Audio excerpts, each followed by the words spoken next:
मुझे देवीपुर आए 5 दिन हो गए, पर किसी दिन भी ऐसा नहीं गुजरा कि बौड़म की चर्चा ना हो। लोग सुबह से शाम तक मेरे पास बैठे रहते हैं। मुझे भी अपनी बहुज्ञता को प्रदर्शित करने का ऐसा मौका पहले कभी नहीं मिला था। मैं बैठे बैठे इधर उधर की गप्पे उड़ाया करता। बड़े लाट ने गांधी बाबा से ये कहा और गांधी बाबा ने ये जवाब दिया।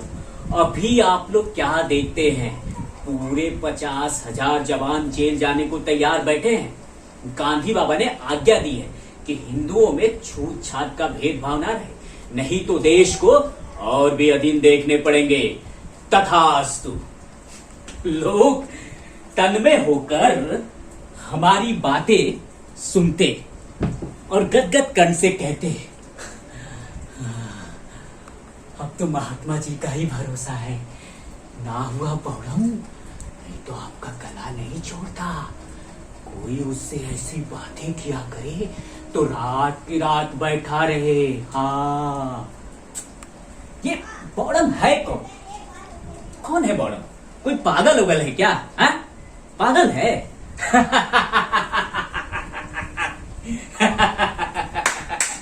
अरे साहब, पागल क्या है, बस पूरा बौड़म है, बौड़म। घर में लाखों की संपत्ति है साहब, लाखों की।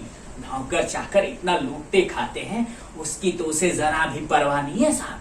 लेकिन वो देख रहे हैं बढ़िया, उसकी रखवाली तो ऐसे करता है, कहा मजाल की कोई एक पत्थर भी मार सके साहब।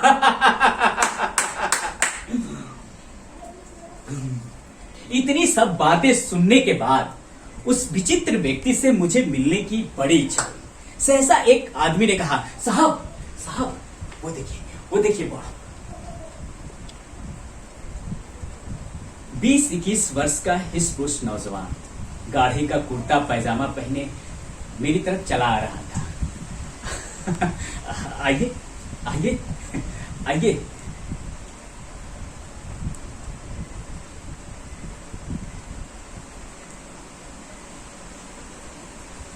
अभी नहीं, फिर कभी। ये कह, अरे अरे अरे अरे अरे सुन, अरे भाग जा, अरे शैतान बच्चे, आम कच्चे पक जाएंगे तो आके तोड़ लेना। अरे भाग, अरे भाग जा, अरे शैतान बच्चे भाग, अरे भाग जा, भाग। भाई साहब, ओ भाई साहब। आइए आइए आइए, बैठिए बैठिए। यहाँ के बच्चों का ये हाल है कि एक आम खाते हैं और 25 आम गिराते हैं। मैं कहता हूँ आम पक जाए, टपकने लगे, जिसका जी में आए खा ले, लेकिन नहीं, क्या बताऊं, है कैसे आना हुआ। वहां तो मेरी बहुत शिकायत चल रही होगी। हाँ वही, मुझे ये बौड़म का लक़ब मिला है। जी हाँ, बौड़म का लक़ब मिला है। लेकिन आपको लोग, मुझे भी आपसे मिलने की बड़ी इच्छा थी। आप बुरा ना माने तो आपको लोग बौड़म क्यों कहते हैं?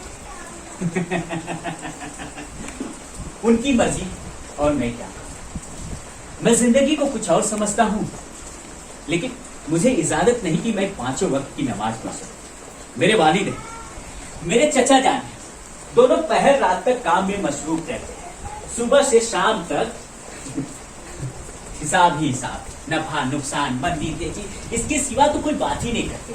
गोया खुदा के बंदे ना हुए, दौलत के बंदे हुए। मैं कहता हूं कि बड़े कारोबार में सारा काम विश्वास पे होता है, लेकिन मेरा ये जो वसूल है ना, उनको बिल्कुल पसंद नहीं। इसलिए मैं बौड़म बौड़म। मेरे ख्याल से तो आपका वसूल ठीक है। ऐसा बिल्कुल भूल कर भी मत कहिएगा, नहीं तो एक ही जगह 2 बौड़म हो जाएंगे। लोगों को कारोबार के सिवा न दिल से गरज है, न दुनिया से, न मुल्क से, न कौम से। आप बताइए, जब मुल्क पर, देश पर, कौम पर चारों तरफ से हमला हो रहा हो, तो क्या मेरा फर्ज नहीं बनता कि मैं जाति के फायदों को कौम पर कुर्बान कर दूं? ये सब करता हूं तो घर और बाहर से मुझे बौड़म का लक़ब मिला है। तो वही कर रहे हैं जो इस वक्त कौम को जरूरत है। देखिए, मुझे लग रहा है कि आपकी इस चौपट नगरी में कयाम नहीं रहे। जब मेरे हजारों भाई जेल में बंद उनको दजी का गाढ़ा कुर्ता तक मयसर ना हो, तो मेरी गैरत गवारा नहीं करती कि मैं मीठे मीठे लिखने उड़ाऊं और चिकन के टुकड़े। आप बात बिल्कुल सही कह रहे हैं, लेकिन मुझे अफसोस है कि आप जैसे त्याग करने के काबिल लोग नहीं हैं। नहीं, मैं इसे त्याग नहीं समझता, नहीं मैं दुनिया को दिखाने के लिए ये वेशभूषा बना के घुमा करता हूं। मेरा जी ही लज्जत और शौक से फिर गया है। आपको बताऊं, कुछ दिन पहले मेरे वालिद सिवान भेज दिए थे कारखाने की निगरानी के लिए। वहां जाकर देखा तो वहां के इंजीनियर साहब के खानसा में बैरे, मेहतर, धोबी, उसके उन सबों के नाम कारखाने के खाते में लिखे हुए थे। काम साहब का करते थे और मजदूरी कारखाने से पाते थे। मैंने साहब की मिजाज पुरसी करनी चाहिए, मजदूरों को रियायत देनी शुरू की। फिर क्या, साहब भड़क गए, इस्तीफे की धमकी दे डाले। घर वाले मुझे वापस बुलाए। सबको मालूम है कि वो पल्ले दर्जे का हरामखोर आदमी है। खुद तो बेवसूल है, लेकिन मजदूरों को आधे घंटे की भी 5 मिनट की भी देरी हो जाए ना तो आधे दिन की मजदूरी कर। मैंने साहब की मिजाज पूछनी चाहिए। घर वालों ने मुझे वापस बुलाया। बौड़म होने में जो रही सही कसर बाकी थी ना, पूरी हो गई। इसलिए मैं बौड़म हूं। आपको जो बौड़म कहता है वो खुद बौड़म है, बल्कि मैं भी होता तो इस हालात में यही करता। बल्कि मैं तो सबसे पहले साहब पर गबन का मुकदमा दायर करता, फिर बदमाशों से पिटवाता, फिर कहीं जाके बात करता। देखिए, इस चौपट नगरी से आप बदनाम होके जाएंगे। बड़े दिनों बाद आप ऐसे व्यक्ति मिले हैं जिससे मैं अपने दिल की बातें कह सकूं। ये सब बातें चल ही रही थी कि सहसा 3-4 आदमियों का हुजूम एक बनियों को पकड़े घसीटते चला आया था। अरे मौलवी साहब, क्या हुआ? मौलवी साहब, ये बेईमान आदमी है, बेईमान। इसके बाट कम है, बाट कम है। अभी इसके हाथ से शेर भर घी लेके गया था। घर जाके तौला तो लौटाने आया हूँ तो कहता है कि पूरा तौला हूँ। जरा इनसे पूछिए, अगर इन्होंने पूरा तौला है तो क्या मैं रास्ते में खा गया? रास्ते में खा गया? चलो थाने, वही मरम्मत होगी। हाँ, इसकी हमेशा से यही आदत है। मौलवी साहब ठीक कह रहे हैं। हमने भी 2 आने की शक्कर मंगवाई थी भाई साहब, 2 आने की। लड़का जब घर लेके गया तो मुश्किल से 1 आने की शक्कर थी। लौटाने आया हूँ तो आंखें दिखाता है। इसके बाट की जांच होनी चाहिए। साहब, 11 रुपये की खली ली थी हमने। हाँ, 11 रुपये की, 6 से के भाव से। घर जाके तोला तो दूर से निकली साहब। हाँ, लौटाने आया हूँ तो लेता ही नहीं है साहब। हाँ, लेता ही नहीं है। इसके थाने में मरम्मत होनी चाहिए, इसके घर की जांच होनी चाहिए साहब। हाँ, अगर मेरे बाट में रत्ती भर भी कमी आई तो मैं 1000 रुपये डाल देने के लिए तैयार हूँ। अरे टाकी मार देता है, टाकी। सही कह रहे हैं, सही कह रहे हैं मौलवी साहब, टाकी ही मार देता है। हाँ, अरे नहीं साहब, दोहरे बाट है, दोहरे बाट। दिखाने के और तोड़ने के और बेचने के और साहब। इसको थाने में ले चलिए, वही इसकी मरम्मत होगी। ये सब बातें चल रही थी। पता नहीं कलील कब उठ के यहां से चला गया।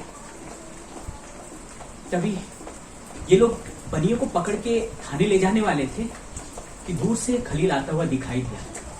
एक हाथ में कटोरा और दूसरे हाथ में टोकरा, और पीछे 7-8 साल का लड़का। आते ही उसने कहा, क्यों मौलवी साहब, ये कटोरा आपका ही है ना? क्यों? हाँ, है तो। तुम इसे मेरे घर से क्यों लेके आए? इसलिए कि ये कटोरा वही कटोरा है इसके बारे में कह रहे थे कि बनिए ने चोरी की है। कटोरा वही है, घी वही है। बेईमानी गरीब बनिए की नहीं है, बल्कि काजी हाजी जहूर अहमद की है। देखो बौड़म, अपना बड़मपना यारा दिखाओ। मैं तुम्हें कह ही देता हूँ, मैं किसी से डरने वाला नहीं हूँ। लखपति हो गए तुम अपने घर के। हाँ, तुम्हें क्या मजाल थी हमारे घर जाने की? क्या मजाल थी? क्या मजाल थी? इसलिए जैसे एक बनिए को थाने ले जाने की थी।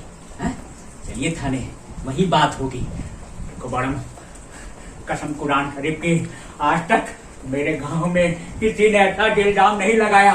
सबके घर में कुछ ना कुछ सामान होता है। क्यों भाइयों?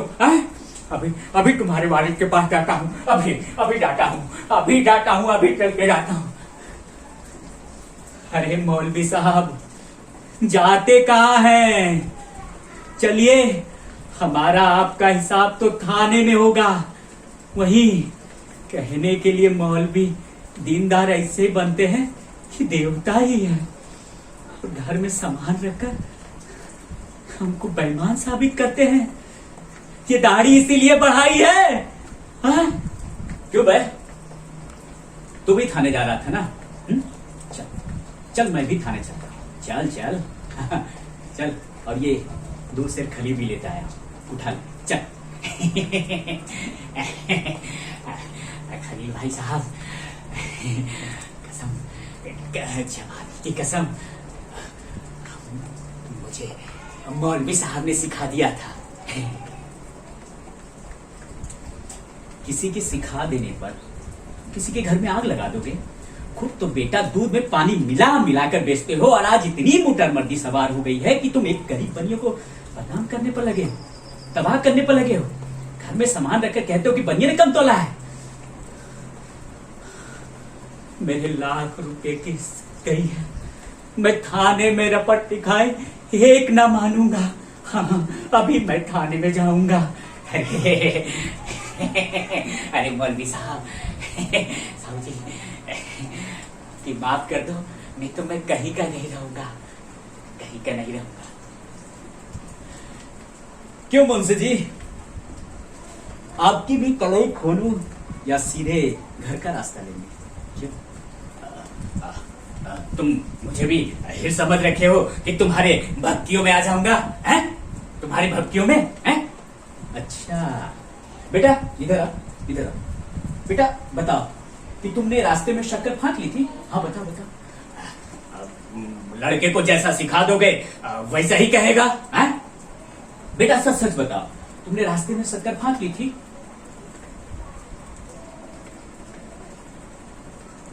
बाबूजी मारेंगे। क्या तुमने रास्ते में शक्कर फाँक ली थी? हैं?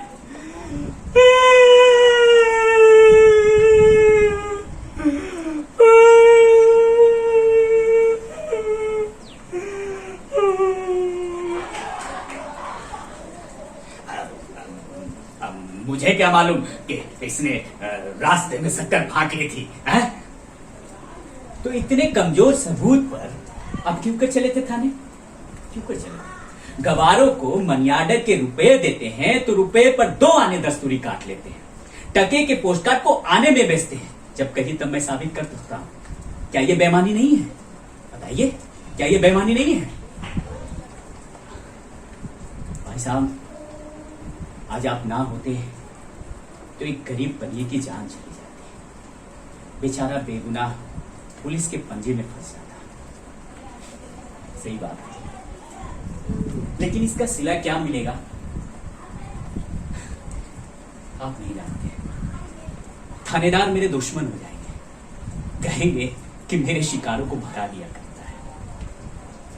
वालिद मेरे पुलिस से थर थर कांपते हैं, कहेंगे कि दूसरे के झगड़े में क्यों पड़ते हैं। ये भी मेरे बौड़मपन में शामिल है। आज से मैं आपको बौड़म ही पुकारूंगा। आज मुझे पता चला कि बौड़म देवताओं को कहते हैं, जो स्वार्थ के लिए आत्मा की परवाह नहीं करता। वो चतुर है, वो बुद्धिमान है, और जो सच्चे सिद्धांत के लिए, सत्य के लिए, विचार के लिए स्वार्थ की, निंदा की परवाह नहीं करता, वो निर्बुद्धि है, बौड़म है।